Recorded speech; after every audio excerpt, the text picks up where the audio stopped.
विंदर जे वञनि से मर बधन संदरा, विंदर जे वञनि से मर बधन संदरा, ॿियूं को बदन छोड़े जे छॾींदियूं।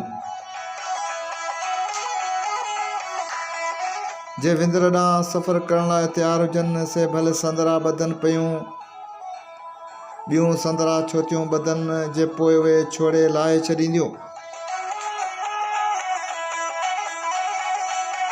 जे विंदर ॾांहुं वञण लाइ तयारु हुजनि, जे इश्क जो ॾुखियो सफ़र करण लाइ तयारु हुजनि से भले संदरा बदन, ऐं ॿियनि जो हिन पंध में हलणु महाल आहे।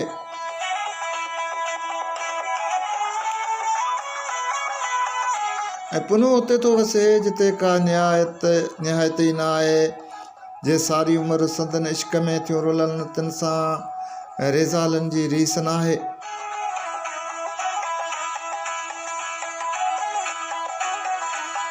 जो हिन माॻ में मरे थो सो वॾे बख़्त वारो आहे। ससुई जी मोहबत लाज़वाल आहे। राह में रुञनि जे पंध खेसि रंजोर करे छॾियो आहे। संदसि समूरो सिंगार नास थी वियो आहे।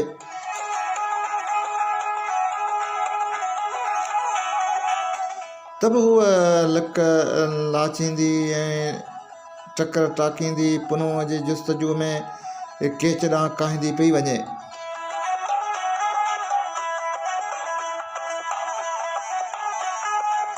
सिपरी वेठे या सुते नथो मिले, पर ॻोल्हण ॾाखड़नि सां थो हथ अचे।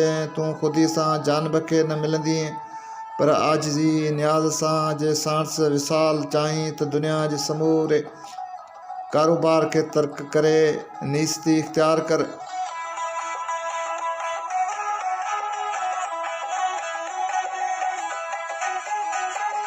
ॾेह ॾियां ई ॾूर परॾियां परे थिया,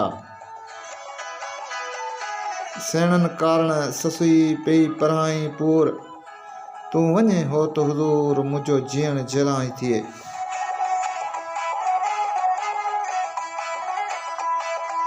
पुनूअ जो देस मुंहिंजे देस खां त दूर आहे, पर पुनू ख़ुदि परदेस खां बि परे आहे। महबूब हक़ीक़ी उते आहे जिते का निहायत ई न आहे। ससुई पिरी काण कंहिं परे सफ़र लाइ संभरी आहे। पिरी तूं जे काण आऊं जियां थी सो हलियो थो वञे आरी जी दरबार में।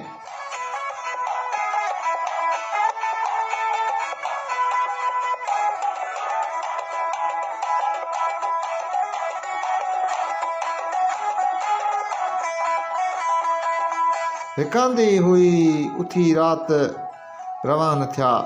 साव सॻे में सूरज पुनू वियो पूए, रह कज़ा दम कोई त हेकर हिकांदी थियां। मूंसां विसाल में रही पोइ रातूं वाह रवाना थिया, ऐं पुनू मुंहिंजो साह दर्द जे धागे में पूए वियो। ए तक़दीर, कुझु वक़्तु तरस मूंखे जीअण जी मोहलत ॾे त हिकु वारी पंहिंजे जानब सां गॾिजां।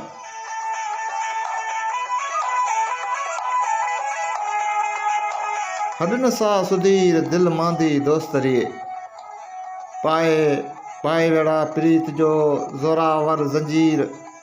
जीव जुसो जागीर हाणे मिल्क होत जी।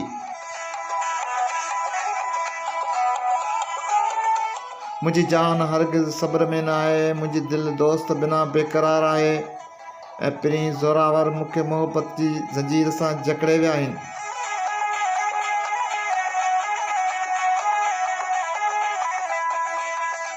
हाण मुंहिंजो जिस्म जान ऐं समूरो माल असबाब जानी जी मिल्कत आहे।